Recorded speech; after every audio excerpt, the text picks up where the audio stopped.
राष्ट्रिय परीक्षा बोर्ड प्रशासन सहायक प्रथम पत्रका लागि सोध दिने नमुना वस्तुगत प्रश्नोत्तरको साथमा उपस्थित भइसकेको छु। आजको श्रृङ्खलामा नयाँ भाषाको पहिचान भाषा आयोगको विक्रमसम्म 2076 कार्तिक 18 गते राष्ट्रपति समक्ष पेश गरेको वार्षिक प्रतिवेदनमा नयाँ भाषाको पहिचानलाई संस्थागत गरेको छ। नयाँ भाषाहरू यस प्रकार रहेका छन्। 1 राणाथारू कञ्चनपुर जिल्लामा, 2 चाहिँ नारफु मनाङमा, 3मा छ चुम सियार गोर्खामा, 4मा छ नुब्री लार्खे गोर्खामा, 5मा छ पोडेके डोल्पामा, 6मा छ सेराखे मुस्ताङमा। नेपालमा बोलिने भाषा र परिवारहरू नेपालको जनगणना अनुसार 123 प्रकारका भाषा बोल्ने मानिसहरू बसोबास गर्दछन्। विश्वमा बोलिने 4 भाषा परिवार छन्, ती नेपालमा पनि बोलिने गर्दछन्। नेपालमा बोलिने भाषालाई निम्न बमोजिम विभाजन गर्न सकिन्छ। 1 भारोपली भाषा परिवार। भारोपली भाषा परिवार विश्वको सबैभन्दा ठुलो भाषा परिवार हो। भारतीय उपमहाद्वीप र युरोप मुख्य क्षेत्र रहेकाले यसको नाम भारोपली रहन गएको हो। विश्वमा सबैजसो क्षेत्रमा फैलिएको भाषा। भारतेली र युरोपेली शब्दको संयोजनबाट शब्दबाट भारोपली शब्द बनेको हो। भारोपली भाषा परिवार अन्तर्गत अङ्ग्रेजी, फ्रेन्च, जर्मन, रसियन, हिन्दी लगायतका भाषाहरू पर्दछन्। नेपालमा बोलिने नेपाली, मैथिली, भोजपुरी, थारू, अवधी, भोटे, दराई, राजवंशी, माझी, ताजपुरिया, कुमाल, दनुवार आदि भाषाहरू यस भाषा परिवार अन्तर्गत पर्दछन्। त्यसैगरी भोटबर्मेली भाषा अन्तर्गत चिनिया तिब्बती भाषा परिवार। यो भाषा परिवार विश्वको दोस्रो ठुलो भाषा परिवार हो। यो भाषा चीन, म्यानमार, भुटान, थाइल्यान्ड, भारत, नेपाल आदि देशमा बोलिन्छ। नेपालमा बोलिने राउटे, मगर, शेर्पा, मेचे, चेपाङ, हायु, राई, दुरा, थकाली, राजी, जिरेल, थामी, तामाङ, गुरुङ, नेवार, लिम्बू, कागतीय, लेप्चा, घले, बुजा, खाम, ब्रुमु, पहरी, धिमाल, कुसुन्डा, सुनोरी भाषाहरू यस भाषा परिवार अन्तर्गत पर्दछन्। भोटबर्मेली भाषालाई मङ्गोल मुलुक जातिहरूको भाषा पनि भन्ने गरिन्छ। गमा छ द्रविड भाषा परिवार। यो भाषा बोलिने मुख्य देश चाहिँ भारत हो। द्रविड भाषा बोलिने मुख्य देश चाहिँ भारत हो। भारतमा बोलिने तेलुगु, तामिल, मलयाली, कन्नड आदि भाषा यस समूह अन्तर्गत पर्दछन्, द्रविड भाषा अन्तर्गत पर्दछन्। नेपालमा बोलिने झाँगड भाषा यस परिवारको भाषा हो, जुन नेपालको पूर्वी तराईमा बसोबास गर्दछन्। घमा छ आग्नेय भाषा परिवार। भारतको आसाम, बिहार, बङ्गाल लगायतको क्षेत्रमा आग्नेय भाषा अन्तर्गत सन्त्याल भाषा बोल्ने जातिहरू बसोबास गर्ने गर्दछन्। नेपालको झापा मोरङ जिल्लामा बस्ने सन्थालले बोल्ने सन्थाली भाषा यस परिवार अन्तर्गतको भाषा हो। नेपालमा बोलिने अन्य भाषाहरू खालिङ, डोटेली, खस कुरा उराव। त्यसैगरी केही लिपिहरू नेपाली र हिन्दी देवनागरी लिपिमा छ। त्यसैगरी 2मा छ नेवारी लिपि, रञ्जना, ब्रह्मी प्रचलित, भुजिम्मो, पाचमो, कुटिला आदि लिपि। 3मा छ लिम्बू, श्रीजङ्घा लिपिमा।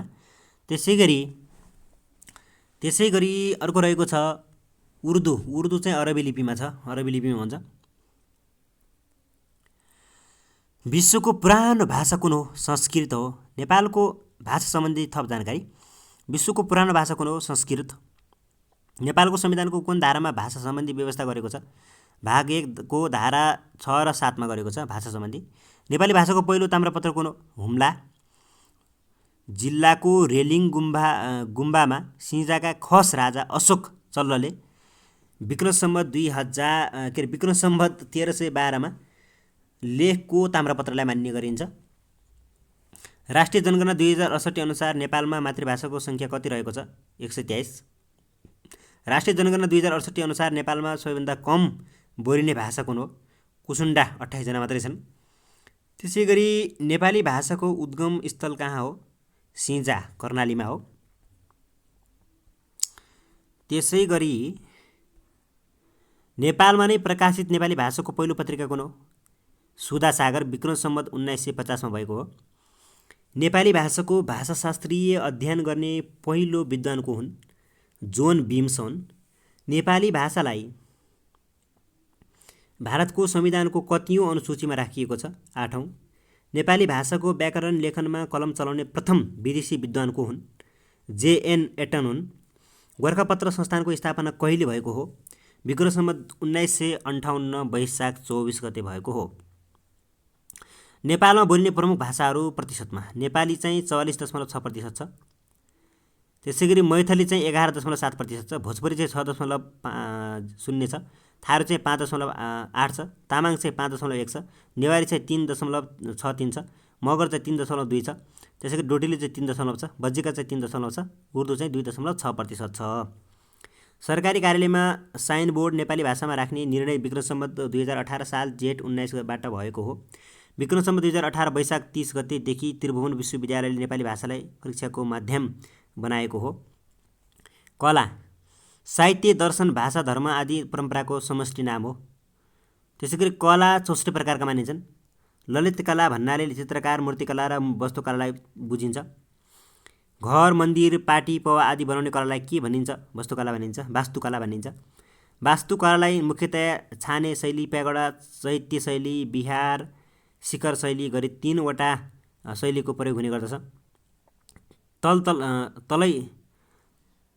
तलै तला भएको धुपीको बोट झैँ कोनाकार र टुप्पोमा भिरालो छाना भएको वास्तुकलाको शैलीलाई प्यागोडा शैली भनिन्छ। छानाविहीन पहाडको चुचुरो जस्तो गरी माथितर्फ साँघुरो र चुच्चो पार्दै गएको वास्तुकला शैलीलाई शिखर शैली भनिन्छ। जगमा चतुर्भुजाकार र मध्यभागमा चाहिँ कमलको फुलको आकार र चारै दिशा फर्कने गरी भगवान बुद्धको प्रतिमा राखी टुप्पो गुम्बजको रूपमा बनाइएको वास्तुकलाको शैलीलाई स्तूप शैली भनिन्छ। प्यागोडा शैली जापानबाट भित्रिएको हो। नेपालमा प्यागोडा शैलीको सुरुवात लिच्छवी कालबाट भएको मानिन्छ। त्यसै गरी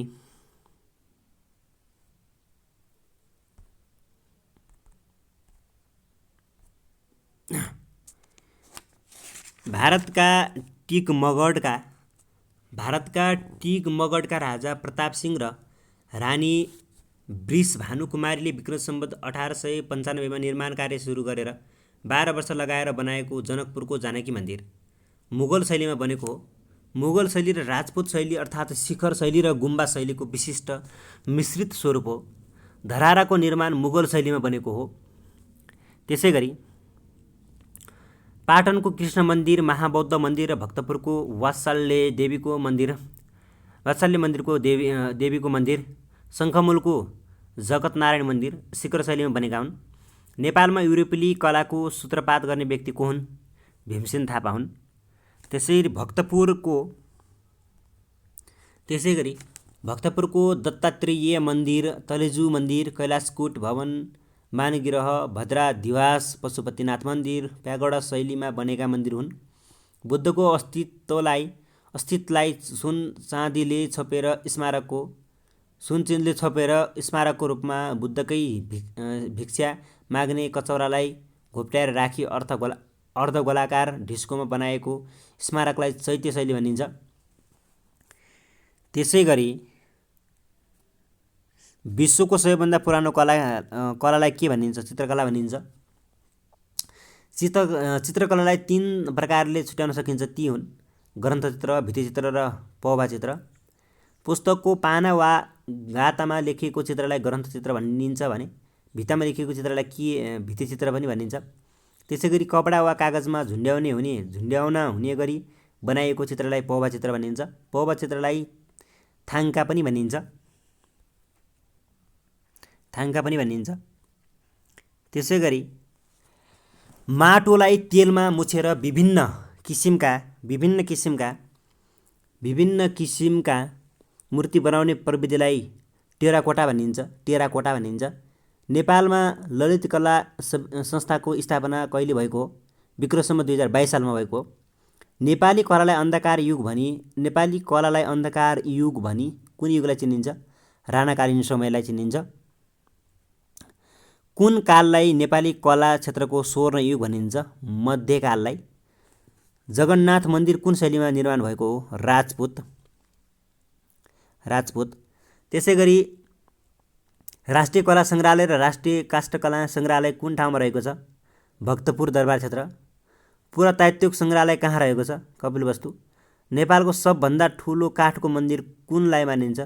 काष्ठमण्डप। नेपाली काष्ठकलाको उत्कृष्ट नमुना देशमरुझ्या कहाँ रहेको छ? ऐटखा टोल काठमाडौँ।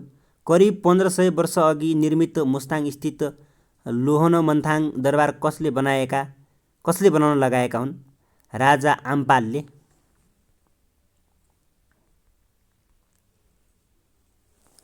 त्यसैगरी सङ्गीत कलाको उत्पत्ति सामवेदबाट भएको हो। सङ्गीत भन्नाले कुन कुन कुराको सङ्गीतलाई बुझाउँछ? गायन, वादन र नर्तन। बौद्ध मार्गीहरूको शास्त्रीय नाचलाई के भनिन्छ? चर्या नाच। पूर्वीय मान्यताअनुसार नृत्य कति प्रकारका हुन्छन्? 2, ताण्डव र लास्य। पूर्वीय मान्यताअनुसार। त्यसैगरी चाहिँ पुरुषद्वारा गरिने नृत्य ताण्डव हो भने महिलाद्वारा गरिने नृत्य कुन हो? लास्य। नेपाल चलचित्र संस्थाको स्थापना कहिले भएको हो? विक्रम सम्वत 2028 कार्तिक 6 गते। पहिलो नेपाली चलचित्र कुन हो? सत्य हरिश्चन्द्र, विक्रम सम्वत 2007, भारतमा निर्मित। नेपालमा बनेको पहिलो नेपाली चलचित्र कुन हो? आमा। पहिलो रङ्गीन चलचित्र कुन हो? कुमारी 2034। नेपालको पहिलो सिनेमा हल कुन हो? जनसेवा सिनेमा हल। लोकबाजा सङ्ग्रहालय नेपालको कुन ठाउँमा रहेको छ? त्रिपुरेश्वर, काठमाडौँमा रहेको छ। गीत गाएर रेकर्ड गराउने पहिलो नेपाली गायक को हुन्? सेतुराम श्रेष्ठ, कोलकातामा विक्रम सम्वत 1976 मोतीराम भट्टद्वारा रचित गीत गाएर रेकर्ड गराएका थिए। गीत रेकर्ड गराउने नेपालकी पहिलो नेपाली गायिका को हुन्? मेलवा देवी हुन्। सङ्गीत शिरोमणि भन्नाले यज्ञ राज शर्मालाई बुझिन्छ भने वाद्य शिरोमणि भन्नाले कसलाई बुझिन्छ?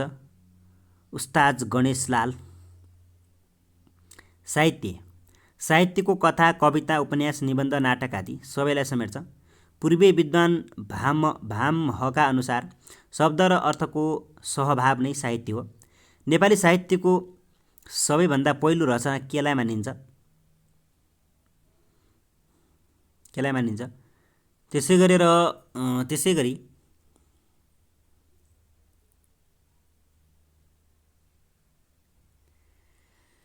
1825 सुवानन्द दासको पृथ्वीनारायण शाह नामक कवितालाई। त्यसैगरी मैथिली साहित्यका महाकवि को हुन्? विद्यापति। नेपालमा लेखक दिवस कहिले मनाइन्छ? हरेक वर्ष चैत्र 3 गते लेखक दिवस मनाइन्छ, चैत्र 3 गते।